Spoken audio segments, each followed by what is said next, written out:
In certain cases, actually, there's just not enough tissue there. It's actually almost a fusion issue of some of the tongue to the floor of the mouth. And even if you cut it, there's still not enough mobility.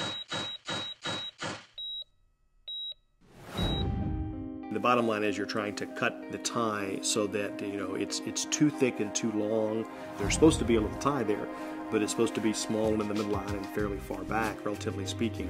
So in some patients, particularly in very young children, with a very thin membranous tie that's not severe, you can very simply, under anesthesia, just snip it. And in fact, the tissue retracts quickly, and that's all you need to do. So it's a very quick and easy operation. In fact, many times, kids are just given some breathing gas. Just briefly go to sleep, snip it, and they wake up, and it's very quick. They don't even need to have a breathing tube inserted, for example. If it's a thicker tie, if it's a longer tie, if it's an older child with more tissue, then I think you need to do a bit of a more extensive repair. In other words, if you just cut it, it'll have a tendency to contract back down again and partially tether. So then you would need to do maybe a couple of different cuts, using some sutures to try to close things up for better healing.